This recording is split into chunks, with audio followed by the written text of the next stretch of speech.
Hello students, मैं मुकेश चौधरी आप लोगों को अपने ऐप कैरियर कंपाइलर पर बहुत बहुत स्वागत करता हूं।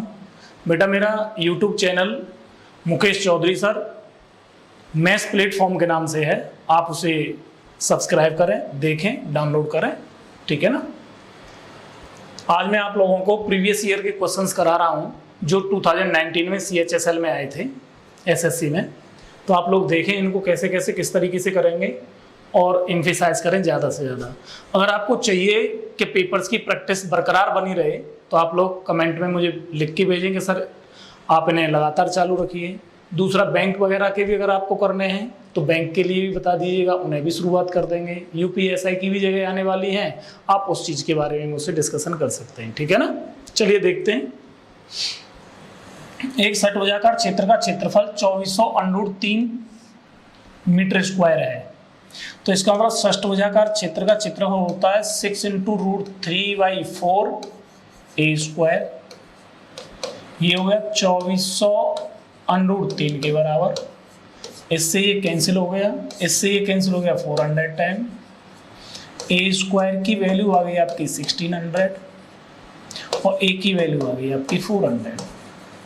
अब हमें जरूरत है P की, क्योंकि बाड़ लगानी है। क्या कह रहा है कि 8.5 रुपये प्रति वर्ग मीटर की दर से बाड़ लगाने का खर्चा क्या होगा। तो इसका मतलब बाड़ लगानी तो उसके चारों तरफ हमें फेंसिंग करनी पड़ेगी। तो P पैरामीटर निकालना पड़ेगा 6 × A। तो 6 × 400 = 2400 मीटर। इतना टोटल फेंसिंग में क्या लगेगा, तार से कर रहा है, तार लगेगा, या वैसे कोई बाउंड्री करनी है तो उससे लगेगा। अब कॉस्ट की बात कर रहा है तो कॉस्ट = 1 मीटर का खर्चा 8.5 रुपये है। तो आपके 2400 मीटर का खर्चा कितना होगा। तो बेटा ये हो गया आपका 444 रुपये। क्लियर। हेक्सागोन का जो एरिया होता है वह होता है आपका 6 × √3/4 A²। ये किसके बराबर हो गया 2400√3 के स्क्वायर। इनसे कैंसिल कर दिए। A² = 1600, A हो गया आपका कितना 400।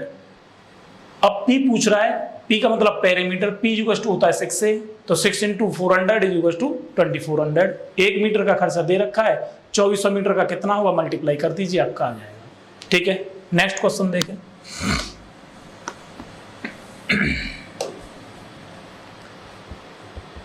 इन a circle with a centre O केंद्र वाले वृत्त में, ये O केंद्र वाला वृत्त हो गया। AD इसका डायमीटर है, AD ये डायमीटर हो गया। O इसका सेंटर बनाना है तो O सेंटर बना देते हैं किसी डिफरेंट कलर से। इससे A और D, इसमें AC क्या है आपकी, AC आपकी एक कॉर्ड है, जीवा है। AC पर कोई बिंदु आपका दे रखा है B यहां पे ले लिया हमने, इसे इससे मिला दिया O से। उसने कहा है कि ये 5 सेंटीमीटर है और ये वाला एंगल इसने कितना बताया BOA। देखें OBA 60 डिग्री। तो इधर वाला एंगल कितने का रह गया 120 डिग्री का। अब कह रहा है कि एंगल DOC ये भी दे रखा है आपका, कितने डिग्री का दे रखा है, ये आपका दे रखा है 60 डिग्री का। तो 60 डिग्री ये ले लिया मैंने। अगर मैं इसे इससे मिला देता हूं तो आप क्या कहोगे कि सर ये अर्धवृत्त में त्रिभुज बन गया। तो ये 90 डिग्री का होगा ये पूरा। इसमें यहां से लेके O से लेके D तक और O से लेके C तक ये रेडियस हो गई। तो इसका मतलब ये वाला एंगल और ये वाला एंगल आपस में कैसे होंगे, बराबर होंगे। तो ये भी 60 डिग्री और ये भी 60 डिग्री, दोनों 60 के हो गए। अब ये 60 का हो गया 90 में से, तो इधर का कितना बच गया 30 डिग्री। जब ये 30 डिग्री बच गया तो ये वाला एंगल कितने डिग्री का हुआ उसे हम देख लेते हैं। ये वाला एंगल हमारा कितने डिग्री का होगा, ये हमारा 30 डिग्री का रह जाएगा। जब ये इस वाले त्रिभुज में BOC में हमारा ये 30 का है तो ये 30 का है, तो इसका मतलब दोनों एंगल बराबर हैं। तो ये दोनों साइड में कैसी होंगी, इक्वल होंगी। अर्थात OB is equal to O B C is equal to B C is equal to 5 centimetre. Clear भाई, ये वाली साइड और ये वाली साइड बराबर हो जाएगी क्योंकि ये वाला एंगल और ये वाला एंगल आपस में इक्वल है। क्लियर हो गया। नेक्स्ट वाला क्वेश्चन देखें। ये आपका क्वेश्चन दे रखा है, उसका क्या कहते हैं, डीआई का। और डीआई में क्वेश्चन बड़े इजी आते हैं, इसमें आप आसानी से बड़े जल्दी से निकाल सकते हो इसको। तो जरा देखें कैसे निकालेंगे। 2014 की बात कर रहा है तो 2014 के लिए हमारा ये वाला दे रखा है, और 2015 की बात कर रहा है तो 2015 के लिए हमारा ये वाला दे रखा है। ठीक है, 2014 में ब्लू वाले हैं और 2015 में ग्रीन वाले हैं। अब इसने कहा है कि 2014 में BDE, 2014 में BDE, B, D और E इनकी बात कर रहा है। देख लें BDE, B का कितना है 25, D का कितना है देखें, D यहाँ पे 45 और E का 50 इज इक्वल टू 120। अब बात करता है 2015 की, और 2015 में भी बात कर रहा है किस किस की, ACDE की, ACDE की। आप फास्ट करोगे वहां पे क्योंकि तेजी से करना है आपको। ए की वैल्यू कितनी है यहाँ पे भाई 35। देखो 2015 ये वाला देखेंगे, ये वाला पार्ट, ये वाला देखना है, ए का देखना है, सी का देखना है, इधर डी का देखना है और ई का देखना है। ये पार्ट देखना है। 35 प्लस 40 प्लस 55 प्लस 57, इन्हें ऐड कर देंगे 187। क्लियर। और उसने कहा है 2014 2015 का कितने परसेंट है, परसेंट निकालना है, तो 120 अपॉन 187 इंटू 100। इसका सॉल्विंग करेंगे 64.2% इज राइट। क्लियर, समझ में आ गया होगा। बहुत इजी होते हैं ये डीआई के क्वेश्चन। डीआई के अब नहीं कराऊंगा, आप लोग अपनी तरफ से करें। नेक्स्ट, ए और बी मिलकर किसी काम को 25 दिन में कर सकते हैं। क्वेश्चन के पहले अच्छे से पढ़ लिया करो, क्योंकि कभी कभी होता है कि पढ़ते आप कुछ हो, दिमाग में कुछ पहुंचता है और सॉल्यूशन करने के लिए बैठते हैं तो कुछ निकलता है। ठीक है, बी अकेला 33% काम 15 दिन में कर देता है, तो ए अकेला उस कार्य का 4/15 भाग। अब यहीं पे आपने यही पढ़ लेते, ए अकेला उस कार्य का नहीं पढ़ते और छोड़ देते, तो आपको क्या लगता कि उस कार्य को ए अकेला कितने दिन में कर देगा, ये तो आप सोचते हैं। तो 33% का मतलब क्या हुआ भाई, 33 से 1/3% का मतलब हो गया 1/3 भाग। 1/3 भाग बी ने किया कितने दिन में, 15 डेज में। अगर बी से पूरा काम कराना हो तो कितने दिन ले जाएगा, 45 दिन। अब यहाँ पे आप देखिए ए प्लस बी आप कर रहे हैं 25 दिन में, अकेला बी कर रहा है 45 डेज में। एलसीएम आ गया इनका सबका मिला जुला के 225। क्लियर। 25 से भाग दो 9 बार, 45 से भाग दो 5 बार। दोनों की ताकत 9 आई और अकेले बी की ताकत कितनी आई, 5 आई। अगर हम दोनों की ताकत में से बी की ताकत घटा दें तो ताकत किसकी रह जाएगी, ए की। हमें कार्य ए से कराना है और ए से कितना कार्य कराना है, 4/15। कौन सा कार्य है हमारा, 225 का 4/15, और किससे कराना है, ए से। और ए की एफिशिएंसी कितनी है, 4, तो 4 से भाग दे देंगे। इससे ये कैंसिल, इससे कट गया ये कितने बार, 15 बार। ए उसे कर देगा कितने में, 15 डेज में। क्लियर हो गया सभी को। चलिए नेक्स्ट देखते हैं।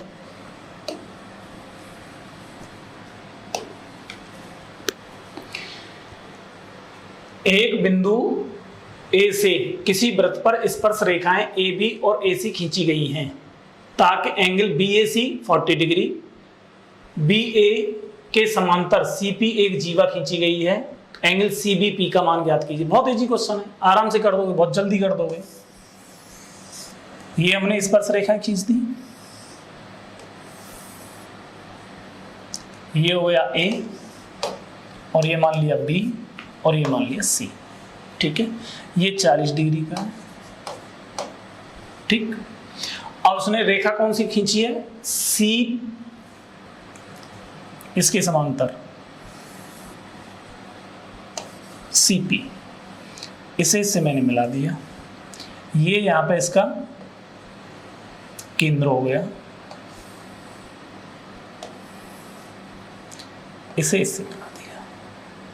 इस वाले को पूछ रहा है कि ये पूरा कितने डिग्री का हो। ठीक है भाई, ये 40 का, ये 90 डिग्री का एंगल बनाता, तो ये कितने का होगा, 140 का। ये साइड और ये साइड बराबर है क्योंकि ये R दे रखी है, रेडियस है, तो ये वाला एंगल और ये वाला एंगल कितने के बच हो गए दोनों मिला के भाई, 180 में से 40 माइनस कर दो 40 डिग्री के, और 40 में से ये घटा दीजिए, सॉरी डिवाइड कर दीजिए, बराबर बराबर। क्लियर। अब ये जो एंगल होता है, ये वाला पूरा एंगल, इस वाले एंगल का होता है double angle CBP is equal to 2 angle CBO। तो ये कितना हो गया आपका 2 × 40, सॉरी 20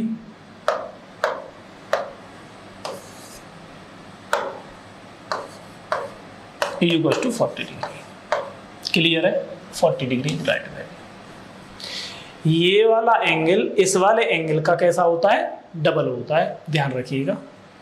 नेक्स्ट जब ज्योमेट्री पढ़ाई जाएगी तो आप लोगों को इसके बारे में बहुत एम्फेसाइज कराया जाएगा, आप ज्योमेट्री चैप्टर का इंतजार करें।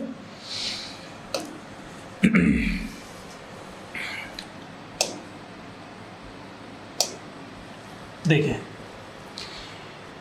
एक वस्तु का अंकित मूल्य 600 रुपये है, MP कितना है 600, और डिस्काउंट इस पे दे दिया कितना 25%। तो अब मैं डिस्काउंट दे दूंगा तो वस्तु का क्या निकल के आएगा, SP, डायरेक्ट निकाल देते हैं। SP is equal to 600 into discount दे दिया 25% का, तो कितना बच गया 75%, इज इक्वल टू 450। ठीक, 450 इतने रुपए में बेचने पर, 450 रुपए में बेचने पर 30 रुपए की हानि हो जाती है, तो खरीद के कितने में लेके आया होगा भाई 450 प्लस 30, इसका मतलब 480 रुपए में खरीद के लाया होगा। तो लॉस उसे कितने % हो गया, लॉस उसको हो गया 30 रुपए का, कितने में खरीद के लाया था 480 रुपए में, into 100 is equal to 6.25%। Solving कर लीजिएगा, इससे ये कैंसिल हो गया, ये कट गया 16 बार और ये कट गया 4 बार, तो ये कट गया आपका 25 बार। क्लियर, कोई डाउट किसी को, समझ में आ गया ना। चलिए नेक्स्ट,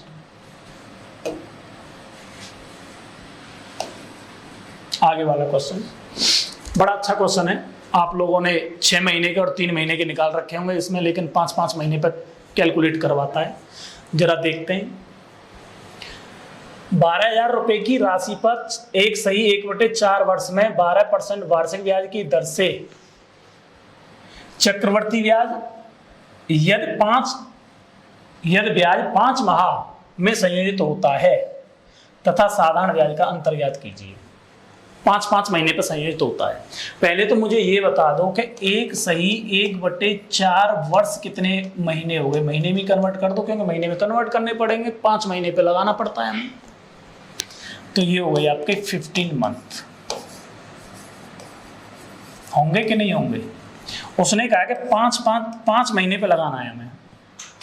ठीक है, अब देखें 12% वार्षिक है तो 15 महीने में कितने % हो जाएगी, 12% वार्षिक का मतलब हो गया 1 साल में, 12 महीने में 12% लेता है तो 1 महीने में 1% लेगा, और 15 महीने में कितने % लेगा, 15% लेगा। कितने % लेगा, 15%। तो यहां पे आपका हो गया ये 5 माह में 5%, अगले 5 माह इसमें भी 5%, और अगले 5 माह इसमें भी 5%, क्योंकि ब्याज पे ब्याज लगता है। चक्रवर्ती ब्याज, साधारण ब्याज तो आप आराम से निकाल सकते हो, जो पहले वर्ष का लगेगा वही आपके दूसरे वर्ष का लगेगा, या जो पहले महीने का लग जाएगा वही सारे महीनों का लगता चला जाएगा। ठीक है, देखें 12,000 रुपए पर अगर मैं 5% लगाता हूं तो पहले 5 महीने में 600 रुपये आएंगे, अगले 5 महीने में 600 रुपये तो आएंगे ही आएंगे, इस वाले पे 5% फिर लग जाएगा, तो ये आपके कितने आ जाएंगे 30 रुपये। फिर तीसरे वाले 5 महीने में आपके 600 तो आने ही आने। अब 600 के ऊपर कितना हो गया, ये 6 और 6 1200, 1200 पे 5% लगाएंगे तो कितना आ गया 60 रुपये। या 30 का डबल कर दो, क्या कर दें 30 का डबल कर दें, 30 का डबल कर देंगे तब भी 60 आएगा। और हमेशा करना है ऐसा, जब मैं आपको सीआई पढ़ाऊंगा तो बड़े अच्छे तरीके से और एक ही तरीके से बताऊंगा और पूरी सीआई आपकी खत्म। अब इस पे भी ब्याज लगेगा, कितने परसेंट, वही 5%, 1.5 रुपीज। अगर आप इस पूरे को जोड़ देते हो तो सीआई आएगा, आगे वाले को जोड़ोगे तो ऐसा ही आएगा। अगर इसे छोड़ दें और इनको जोड़ोगे पीछे वालों को तो वो आ जाएगा आपका CI माइनस SI, और वो भी कितना आ जाएगा 90 और plus 1.5 is equal to 91.5 rupees. Clear, 91.5 rupees B is right answer. Next देखें,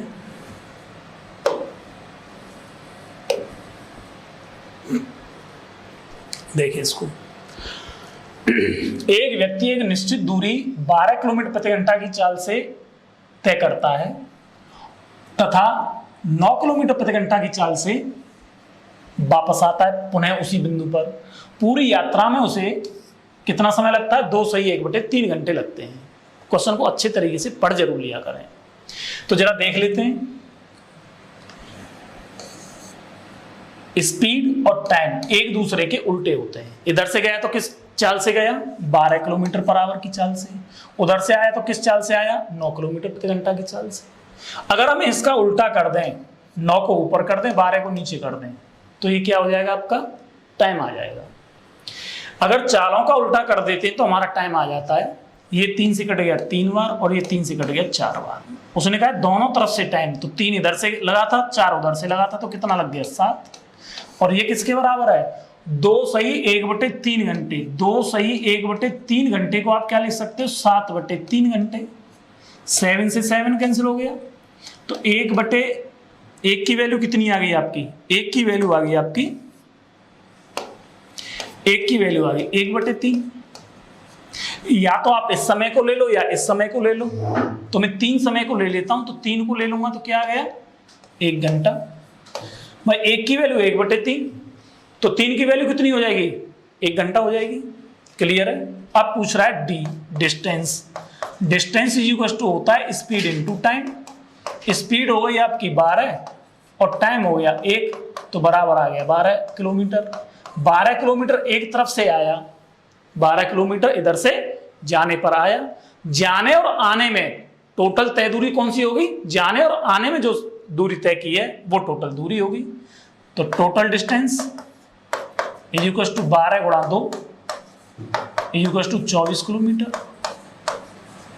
ठीक है, 24 किलोमीटर। आगे वाला क्वेश्चन देखें, समझ में आ गया होगा, दोबारा से एक बार देख लें। 12 किलोमीटर पर आवर की चाल से जाता है, 9 किलोमीटर पर आवर की चाल से वापस आता है।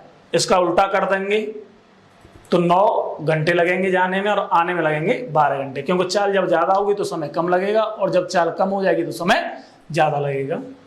इसे कैंसिल किया हमने, ये 3 आ गया, ये 4 आ गया, दोनों को जोड़ा समय को 7 आ गया। 7 किसके बराबर हो गया, 7/3 के, तो 1 बराबर किसके हो गया, 1/3 के, तो 3 बराबर किसके हो गया, 1 घंटे के। दूरी बराबर होता है चाल गुणा समय। चाल हमारी 12 थी और समय हमारा 1 घंटा, तो बराबर 12 किलोमीटर आ गया। अब टोटल डिस्टेंस कितनी हो गई, टोटल डिस्टेंस मानी जाएगी यहां से वहां तक जाना और पुनः दोबारा से वापस आना, तो ये 12 कितना हो गया 24। आगे वाला क्वेश्चन देखें, इसे आप बड़े आसानी से कर सकते हो, 2 तरीके से कर सकते हो, लेकिन तरीका एक ही बताऊंगा मैं, ठीक है ना। एक तो बेसिक से आप कर ही सकते हो। एक तरीका क्या है कि थीटा बराबर कुछ मान लो आप, थीटा बराबर कुछ ऐसा नंबर ऐसा डिग्री मानना जो कि अगर ऑप्शन में रखें तो डबल वैल्यू नहीं आए। जैसे अगर 45 अगर हम यहाँ पर रखते हैं, अगर हम यहाँ पर 45 वैल्यू पुट करते हैं तो बच्चा बताएं कोसेक 45 की वैल्यू कितनी होगी, √2। साइन 45 की वैल्यू कितनी होगी, 1/√2। और सेक 45 की वैल्यू कितनी होगी, √2। ठीक है, कितनी हो गई? √2 होगी। अब मैं आपसे ये कह रहा हूं कि √2 जो वैल्यू आ रही है ये डबल आ गई यहाँ पे, इसकी और इसकी, तो इस वजह से थीटा की वैल्यू ले लो 30 डिग्री। थीटा की वैल्यू कितनी ले लेंगे? 30 डिग्री ले लेंगे। अब यहाँ पर थीटा की वैल्यू 30 डिग्री रख दो। cot 30 की वैल्यू कितनी होती है? √3। 1 माइनस साइन 30 की वैल्यू 1/2। sec 30 की वैल्यू, cos 30 की वैल्यू होती है √3/2, तो sec 30 की वैल्यू हो गई 2/√3 प्लस tan 30 की वैल्यू 1/√3। ये 2 और ये √3 एलसीएम लिए जाएंगे तो ये ऊपर पहुंच जाएंगे, तो √3 इंटू √3 और इंटू 2, कौन कौन से? ये √3 ऊपर पहुंच गया, 2 ऊपर पहुंच गया, एलसीएम लेंगे तो 2 बन जाए, 2 में से बन गया तो कितना बचा? 1, और इसके नीचे तो दोनों बराबर है, तो 2 + 1 कितना हो गया? 3। इस 3 से ये दोनों कैंसिल हो गए, वैल्यू कितनी आ गई? 2। अब जो वैल्यू हमारी 2 आई है इस इक्वेशन की, ऑप्शन की भी वैल्यू देखते हैं किसकी 2 आती है। तो सबसे पहले ए ऑप्शन लिया, cosec 30। cosec 30 की वैल्यू कितनी होती है? 2 होती है, और किसी की वैल्यू 2 आई नहीं रही होगी। sin 30 की वैल्यू 1/2 होती है, और sec 30 की वैल्यू 2/√3 होती है। तो इसका मतलब किसी का भी नहीं आया। क्या आंसर रहा आपका? ए। क्लियर हो गया? आधे से ज्यादा क्वेश्चन आपके इसके क्या कहते हैं, आपके ट्रिग्नोमेट्री के बड़े अच्छी तरीके से वैल्यू पुट करके आ जाते हैं। जिस समय इसे पढ़ाया जा रहा होगा आप अच्छे से पढ़ें, बढ़िया तरीके से पढ़ें। आप देखिएगा उस समय जिस समय मैं क्लास ले रहा हूँ, ठीक है। ये क्वेश्चन बड़ा आया है, कई बार पूछा गया है, इन्हीं जो 2019 में कई सेटों में आया है, तो इसे देखें बड़े अच्छे तरीके से। मैं आपको बताऊंगा, बेसिक से नहीं, थोड़ा सा वैसे देखेंगे इसको। 3 संख्याएं कितनी संख्याएं? 3 संख्याएं। अगर 2 संख्याओं का एवरेज तीसरी संख्या में जोड़ा जाए, हर 2 संख्याओं का एवरेज तीसरी संख्या में जोड़ा जाए, किन्हीं भी 2 संख्याओं का एवरेज निकाला करें और तीसरी संख्या में जोड़ दें, तो उनकी वैल्यू कितनी आई? 177, 163 और 138 आई। तो बेटा मैं अगर आपसे पूछूं कि अगर इन सबको जोड़ें 177 प्लस 163 प्लस 138, अगर इन्हें जोड़ा जाता है तो 7 और 3 10 और 8 18, 7 और 3 10 और 6 16 और 1 17, 3 और 1 4, इतना आया। इसमें 2 से भाग दे दो, क्योंकि हर बार 2 संख्याओं का एवरेज निकल रहा था, ठीक है। 2 से भाग देंगे, 2 दूनी 4, 2 × 6 और 2 × 18, 239 आ गया। अब ये कह रहा है कि सबसे बड़ी संख्या और सबसे छोटी संख्या, सबसे बड़ी संख्या और सबसे छोटी संख्या का औसत क्या होगा। सबसे बड़ी संख्या तो तब आएगी जब हम छोटे वाले को लेंगे, बड़े वाले को लेंगे, और सबसे छोटी संख्या जब आएगी जब हम सबसे छोटे वाले को लेंगे। तो इस बीच वाले को छोड़ दो, जो मिडिल नंबर है आपका, सबसे छोटे वाले को ले लो और सबसे बड़े वाले को ले लो। तो पहली संख्या आ जाएगी आपकी 177 इंटू 2 और माइनस के 239। देखें, 7 दूनी 14 और 1 15 और 3 354 में से 239 माइनस कर दो। 14 में से 9 गए तो 5 बचे, 4 में से 1 बचा और 1 बचा। दूसरी संख्या निकालेंगे हम सबसे छोटी, तो 138 इंटू 2 और माइनस के 239, ये करना ही करना है आपको। माइनस के 239, 8 दूनी 16, 3 दूनी 6 और 1 7, 276 में से 239 को माइनस कर दो। 16 में से 9 गए तो 7 बचे, और 6 में से 3 गए तो 3 बचे। अब उसने कहा कि इन दोनों का क्या निकाल दें हम, इन दोनों का निकाल देते हैं हम क्या,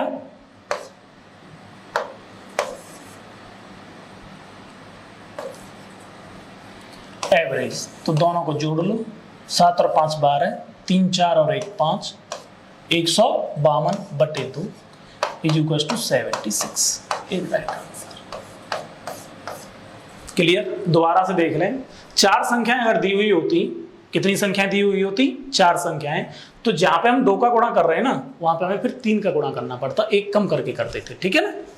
अब यहाँ पे 3 संख्याएं दे रखी हैं तो 2 से गुणा करेंगे। 4 संख्याएं अगर दी होती, 4 संख्याएं दी होती और 3 के एवरेज में चौथी संख्या को जुड़वा रहा होता, तो यहाँ पे जो हम ले रहे थे ये 177 है ये वाला, तो इसमें हम 3 का मल्टीप्लाई करेंगे फिर उनमें। क्लियर हो गया? लेकिन यहाँ पे जो एवरेज निकाला है वो 2 से भाग देके जो निकाला है उसमें भी 2 से ही भाग देना था हमको, ठीक है? जब मैं एवरेज पढ़ा रहा हूँ तब आपको इन चीजों को सबको बताऊंगा। आगे देखें, ये तो आपका डीआई का क्वेश्चन है, इसे आप लोग कर ही लोगे। आगे बढ़ते हैं, बहुत अच्छा क्वेश्चन है 12वां। x प्लस वाई बराबर 7 दे रखा है और x इंटू वाई बराबर कितना दे रखा है? 10 दे रखा है। तो ऐसी 2 संख्याएं कौन सी हैं जिन्हें जोड़े तो 7 हो जाए और गुणा करें तो 10 हो जाए? तो आपका होगा सर, एक तो 5 है, दूसरी 2 है। ऐसे ही नीचे ये 5 है और इंटू 2 है। इसका मतलब उसने आगे जो पूछा है वो पूछा है 1/x³ प्लस 1/y³। ठीक है, उसने बनाया ही क्वेश्चन इस तरीके से है। अगर यहाँ पे वो दे देता x² और यहाँ पे दे देता y³ तो इसे ये सोचना मुश्किल हो जाता कि जो x की वैल्यू वो 5 है या y की वैल्यू 5 है। क्लियर है? अब हमने क्या किया, इनकी वैल्यू पुट कर दो, इसे x मान लो और इसे y मान लो। तो 1/5³ 5 का क्यूब कितना हो जाएगा? 125 और 1/2 का क्यूब और 2 का क्यूब कितना हो जाएगा? 1/8। 1/125 प्लस 1/8, इसकी वैल्यू आ गई, डिवाइड करेंगे 1008 प्लस 125, इनको जोड़ दो 133, 0 पॉइंट इज राइट आंसर। कोई डाउट किसी को? समझ में आ गया ना? कोई डाउट तो नहीं है? क्लियर? आगे देखें, वीडियो पॉज कर करके देख लें क्योंकि क्वेश्चन सॉल्व कराए जा रहे हैं तो थोड़े जल्दी क्वेश्चन होंगे तो ज्यादा बेटर रहेगा, ठीक है ना? और एक बार देख लो कहीं पे कोई प्रॉब्लम हो तो।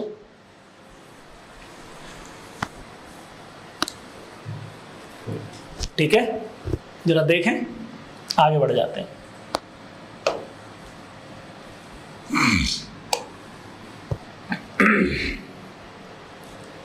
ये कह रहा है कि एक व्यक्ति अपनी आय का 72% खर्च करता है। 100 मान के कर लो, नो प्रॉब्लम। फ्रैक्शन क्यों बना रहे हो? फिर दिक्कत आएगी, क्या प्रॉब्लम आ रही है? वैसे उससे भी हो जाएगा, फ्रैक्शन बना के भी हो जाएगा, नो प्रॉब्लम। आप जैसे चाहो वैसे कर सकते हो, लेकिन मैं 100 से ही करा रहा हूँ। जिस समय परसेंटेज पढ़ाऊंगा तब सारी चीजें आप लोगों को एकदम क्लियर कराऊंगा, ठीक है? मैंने मान ली कि इनकम हमारी 100 है, ठीक? एक्सपेंडिचर हमारा 72 रुपीज और सेविंग हमारी हो गई कितनी? 28। ठीक, उसने कहा है कि न्यू इनकम कितनी हो जाती है?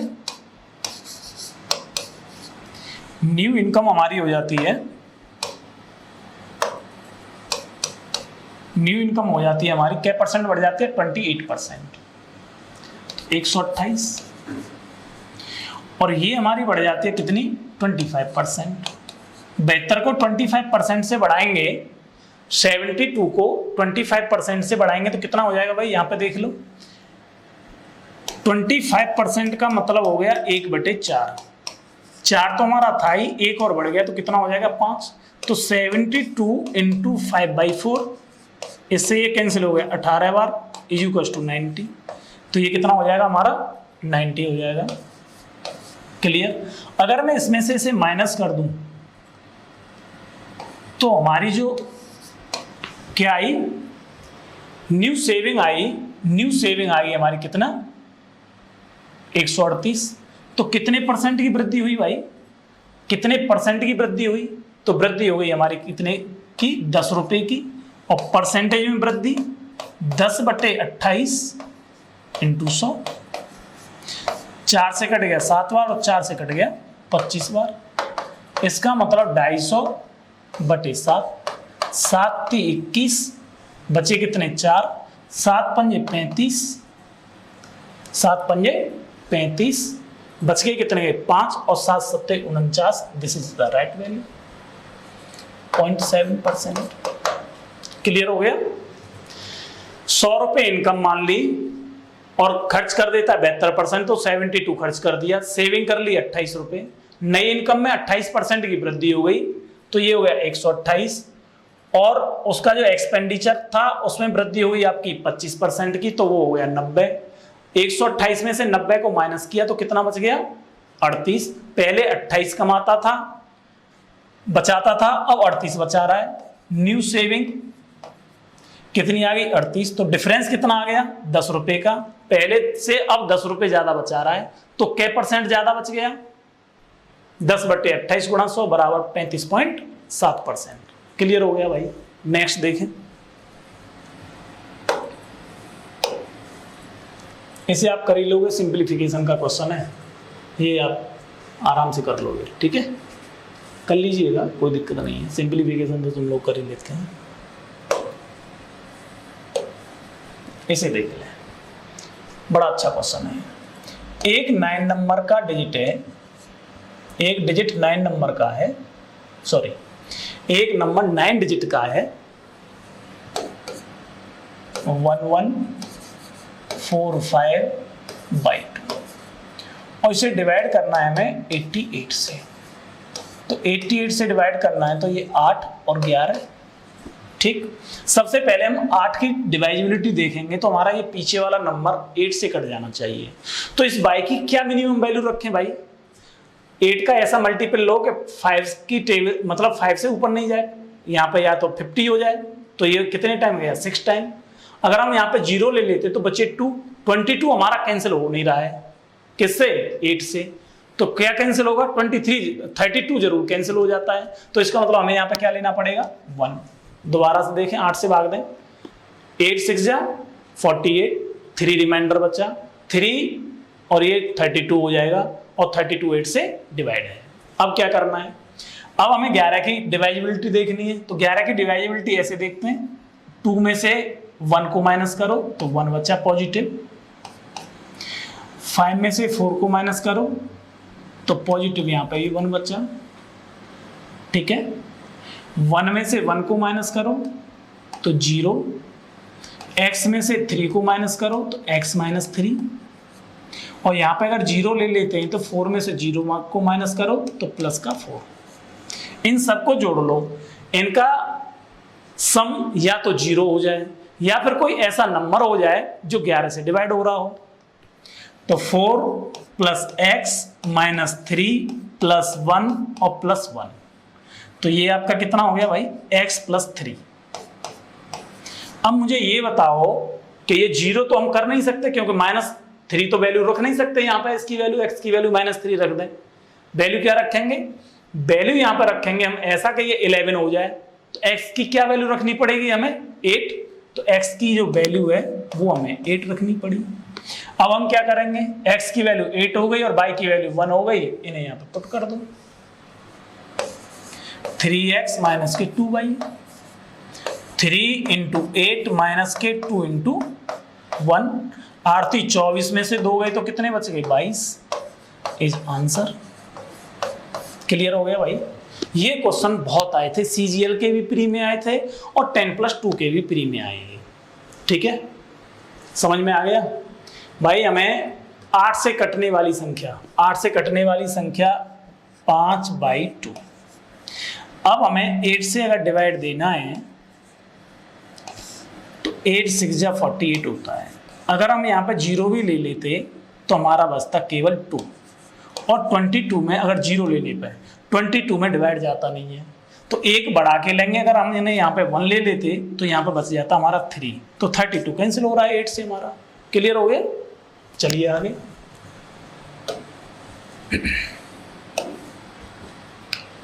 इसे देख लें, अच्छा ठीक क्वेश्चन है।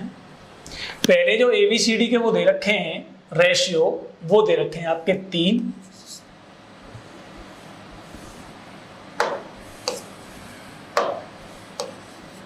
A:1, B:1, C:1, D, 3 4 5 8, कितना हो रहा है भाई 20, ठीक है। 20 बराबर किसके हो गया, 20 बराबर हो गया आपका 4360। इससे इसको कैंसिल करेंगे, 2 2 जा 2 1 जा 2 8 जा। अगर मुझे निकालना ए तो जरा देखें, इसका ए से मल्टीप्लाई करेंगे,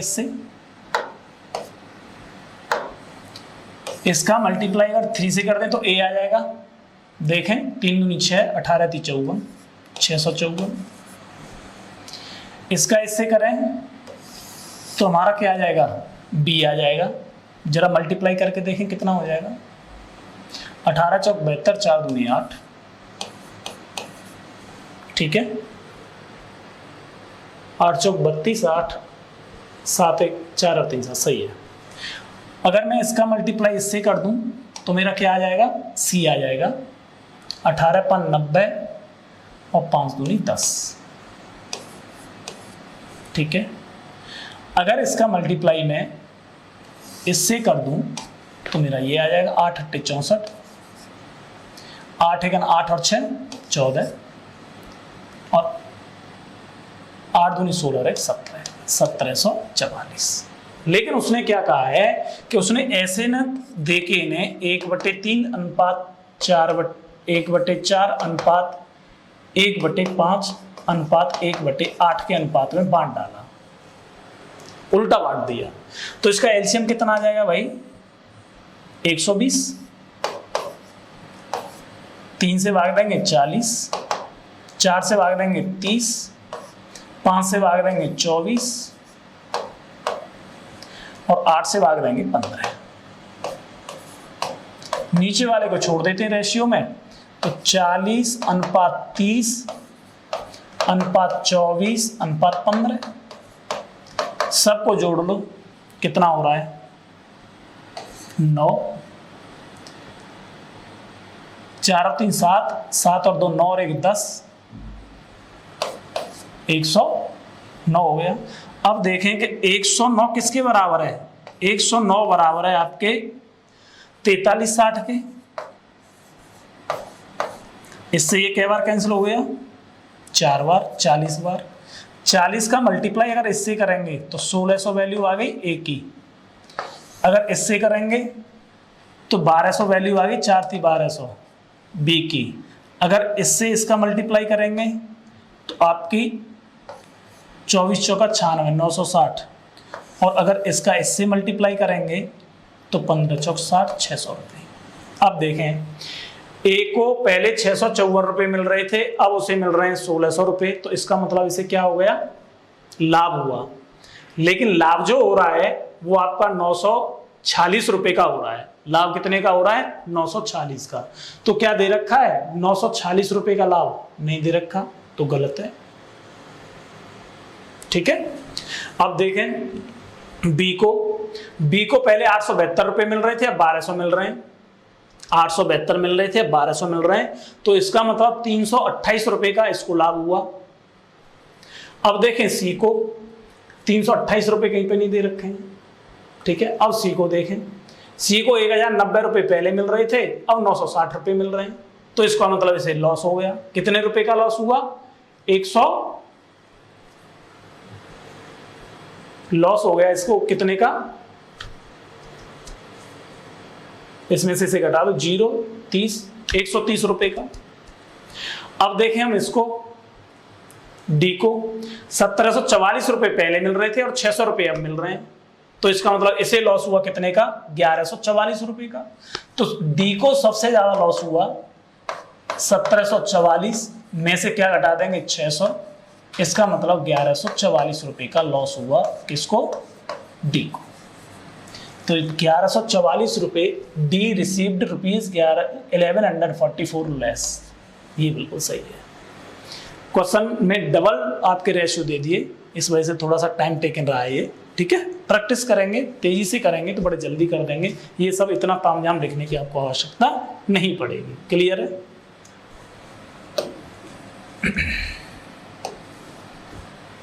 क्वेश्चन नंबर 17, 72 आर्टिकल्स बेचने पर 8 आर्टिकल्स के बराबर सेलिंग प्राइस के बराबर क्या होता है, लॉस होता है, तो लॉस परसेंट ज्ञात कीजिए। L percent is equal to 8 articles के सेलिंग प्राइस के बराबर लॉस हुआ। कब? जब 72 बेचता है। तो इसका मतलब 8 और जोड़ देंगे तो सीपी आ जाएगा इंटू 100, सॉल्व कर देंगे तो 10%। 10% लॉस रहा। कितने परसेंट? 10%। नेक्स्ट देखें,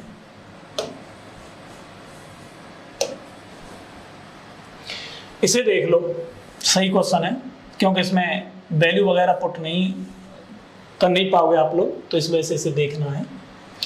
2 cos स्क्वायर थीटा माइनस के 5 cos थीटा और प्लस के 2 इज इक्वल टू 0। इसके फैक्टर कर दो ऐसे कि जोड़ें घटाएं तो 5 के बराबर हो जाए, गुणा करें तो 4 के बराबर हो जाए।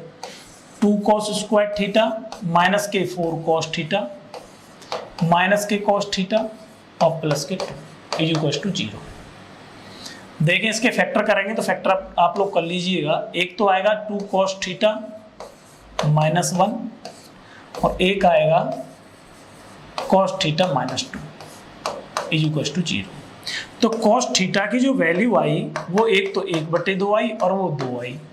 2 तो कोई वैल्यू होती नहीं है cos थीटा में। cos में 2 अगर टेबल देखी जाए तो कोई वैल्यू नहीं होती है। हाँ 1/2 जरूर होती है, किसकी? 60 डिग्री की, तो cos 60 डिग्री आ गए। इसे हम छोड़ देंगे इस वाले को। अब उसने पूछा क्या है कि बताइए cosec theta plus cot theta की वैल्यू क्या होगी। तो cosec theta plus cot theta की वैल्यू देख लेते हैं।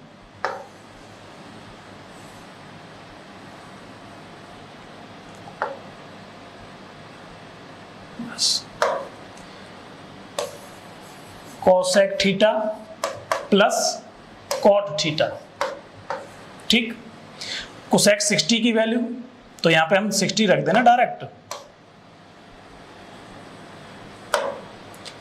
60 डिग्री और cosec 60 degree.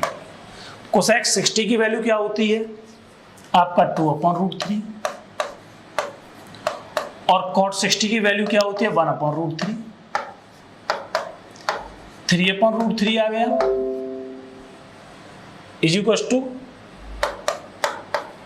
√3। Clear? Value is B for Bombay. बहुत इजी क्वेश्चन है, कोई ज्यादा टफ नहीं है, ठीक है। क्लियर हो गया? इसके फैक्टर कर दिए। फैक्टर करने के बाद हम 1/2 और 2 जो आया, 2 तो कोई वैल्यू होती नहीं है कॉस में, केवल 1/2 होती है और वो भी होती है 60 डिग्री की। तो थीटा की वैल्यू फाइंड हो गई, उसे यहाँ पे पुट कर दिया हमने। नेक्स्ट देख,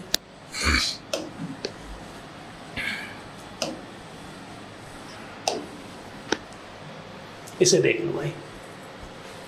इसे हम 2 भागों में लिख सकते हैं। 4x स्क्वायर माइनस के 12x और प्लस के 9, ये तो अलग कर दिए। और 8 में से 8x स्क्वायर में से 4x स्क्वायर अलग कर दिया, तो बच क्या गया? बच गया आपका 4x स्क्वायर और माइनस 4xy और प्लस के y square is equal to 0। ये यहां से यहां तक होता है 2x माइनस 3 का होल स्क्वायर, और ये होता है यहां से यहां तक 2x माइनस y का होल स्क्वायर। अब हमारा ये भी 0 के बराबर हो जाए और ये भी 0 के बराबर हो जाए, तभी तो ये 0 आएगी, क्योंकि होल स्क्वायर लग रहा है। अगर किसी भी माइनस वाली संख्या का भी आप स्क्वायर करोगे तो वो पॉजिटिव आएगी, लेकिन यहाँ पे स्क्वायर लग रहा है तो इस वजह से ये 0 होना चाहिए और बीच में प्लस का साइन लग रहा है। तो ऐसी कोई भी संख्या नहीं है कि स्क्वायर करने के बाद में चाहे माइनस की हो चाहे प्लस की हो, माइनस की संख्या का भी स्क्वायर करोगे तो पॉजिटिव आएगी और प्लस की संख्या का स्क्वायर करोगे तो वो प्लस आनी है, पॉजिटिव आनी है। तो और उनको जोड़ोगे तो पॉजिटिव कोई ना कोई नंबर आएगा। ये 0 के बराबर हो रहा है, तो इसका मतलब सेपरेटली हम इन्हीं को क्या करेंगे? 0 करेंगे। ये अलजेब्रा जब चलेगा तो इसके ऊपर काफी क्वेश्चंस हैं आपके, वो सब बताए जाएंगे। तो जरा देखें, 2x माइनस 3 का whole square is equal to 0 हो जाएगा, तो यहां से x की वैल्यू कितनी आ जाएगी? 3/2। और यहां से क्या हो जाएगा? ये भी 0 के बराबर, तो 2x बराबर y या y बराबर 2x। अब यहां पे इसकी वैल्यू पुट कर दो, किस जगह पे?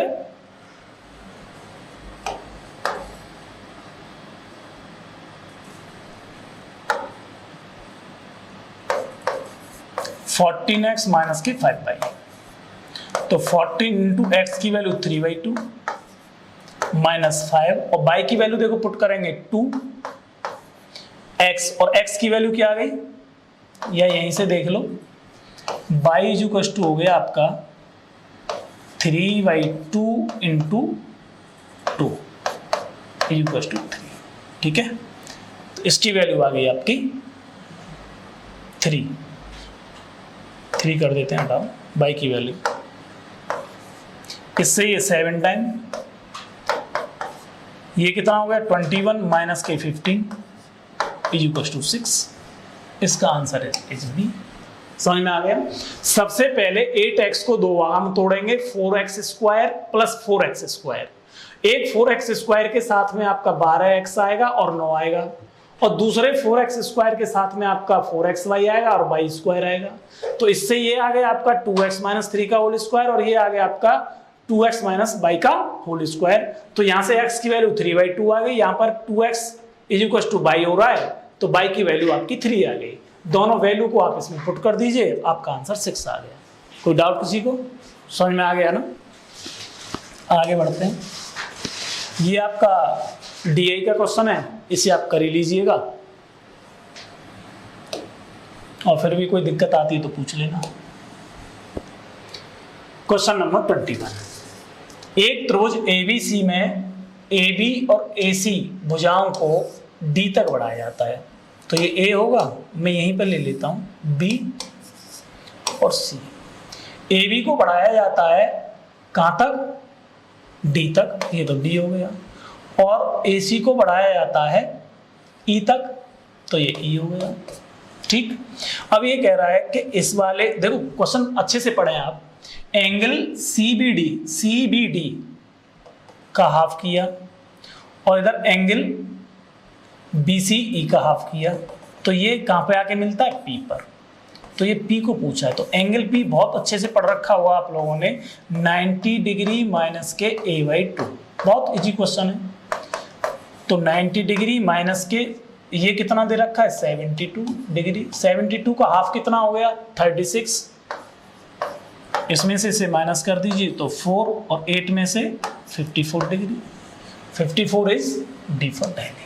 क्लियर है? ये प्रॉपर्टी होती है कि A इक्वल टू 90 माइनस के A एंगल A/2, और ये प्रूव भी करके दिखाएंगे जिस समय मैं आपको ज्योमेट्री पढ़ा रहा हूँ, पूरा अच्छे से प्रूव करके दिखाया जाएगा। क्लियर है? आगे वाला देखें। ये क्वेश्चन बड़ा अच्छा क्वेश्चन है। उसने कहा है कि x plus y plus z is equal to 19, और x by z is equal to 216। जब हम इसके फैक्टर करेंगे तो 1 4 आएगा, 6 आएगा और 9 आएगा। देखें, इन सबके मल्टीप्लाई करके देख लो। 9 6 जा 54, 54 2 जा कितना हो गया? 108, और 108 2 जा 216। क्लियर है? तो यहां पे अगर हम इनको जोड़ते हैं तो इनकी वैल्यू कितनी आ जाती है? 90। वैसे तो आप फॉर्मूले से कर ही सकते हैं, फॉर्मूले को खोल के इसमें 3xyz घटा देंगे और 3xyz जोड़ देंगे, लेंथी पड़ेगा ना थोड़ा सा।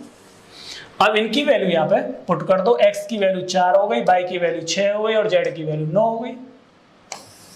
पुट कर दो, x की वैल्यू 4, y की वैल्यू 6 और z की वैल्यू 9, और प्लस के xyz की वैल्यू कितनी दे रखी है? 216। क्लियर? सबको जोड़ दीजिए, 1235, सॉरी 1225, वैल्यू आई 35। ठीक, this is the right value. Video को पॉज करें, दोबारा से देख सकते हो आप लोग। ठीक है, आगे देखें।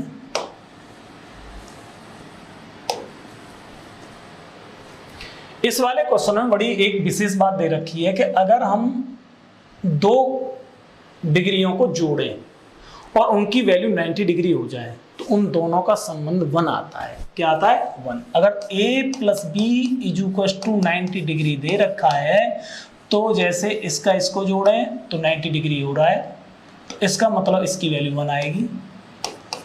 और जब इसको इसको जोड़ें तो 90 हो रहा है, तो इसकी भी वैल्यू 1 आएगी, और 10 45 की वैल्यू ऑटोमेटिक 1 होती है। अब इसे देखें आप, 2 कोसेक स्क्वायर 60 डिग्री, साइन 60 की वैल्यू √3/2 होती है, और कोसेक की 60 की वैल्यू 2/√3 हो गई, तो ये हो गया 2 × 4/3। ठीक, ब्रैकेट में cos 60 होता है 1/2, cos 60 कितना होता है 1/2, तो 1/2 का स्क्वायर तो 1/4 -3 cos 60 1/2 और प्लस के 2, ऊपर तो 1 ही रहेगा, अपॉन ये आपका हो जाएगा 8/3, 3 ऊपर पहुंच जाएगा, इसमें एलसीएम ले लेंगे 4, तो 4 भी ऊपर पहुंच जाएगा। ये क्या हो जाएगा आपका, जब 4 एलसीएम ले लेंगे तो यहां पर रह जाएगा 1 -6 और प्लस के 8, तो क्या रहेगा 3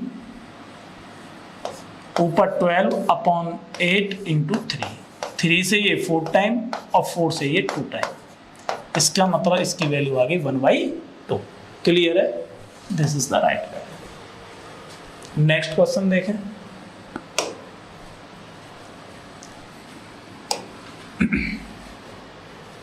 एक त्रिभुज एबीसी में, पहले तो एक त्रिभुज बना दो,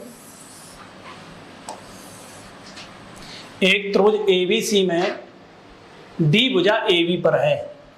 ठीक है भाई, डी ले लो, यहां पर एबी पर डी ले लिया। ठीक, अब क्या कह रहा है, बीडी की लंबाई ए बी और सी, बीडी की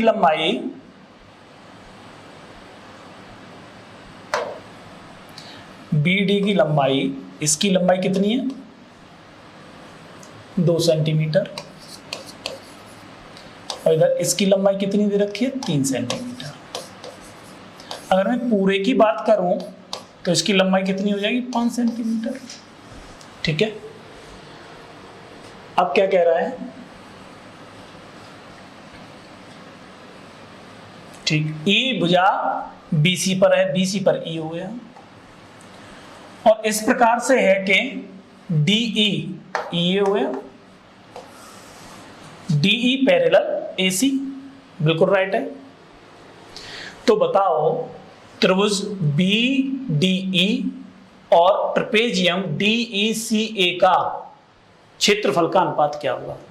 तो ये दोनों त्रिभुज कैसे हो गए भाई, जब ये और ये पैरेलल दे दिया तो ये कैसे हो गए आपके, ये हो गए आपके सिमिलर ट्रायंगल। क्या हो गए आपके सिमिलर ट्रायंगल। सिमिलर ट्रायंगल की जो प्रॉपर्टी होती है वो ये रहती है कि जो उनकी साइड हैं उनके स्क्वायर के रेशियो उसके क्षेत्रफल को के रेशियो के बराबर होते हैं। ठीक है, त्रिभुज एबीसी अनुपात त्रिभुज बीडीई इज इक्वल टू 5 का स्क्वायर इज टू 2 का स्क्वायर इज इक्वल टू 25/4। उसने पूछा है इस वाले ट्रेपेजियम का, तो इसका मतलब पूरे का 25 है, इस वाले का 4 है, तो इस वाले का कितना रह गया 21, इस वाले का कितना रह गया 21। ठीक, तो हम निकालेंगे त्रिभुज बीडीई और trapezium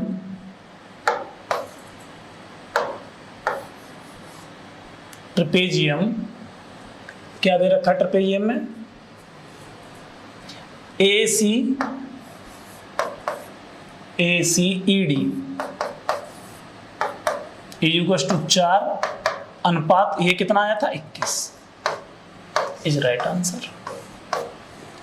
this is the value 4:21। Clear हो गया। नेक्स्ट,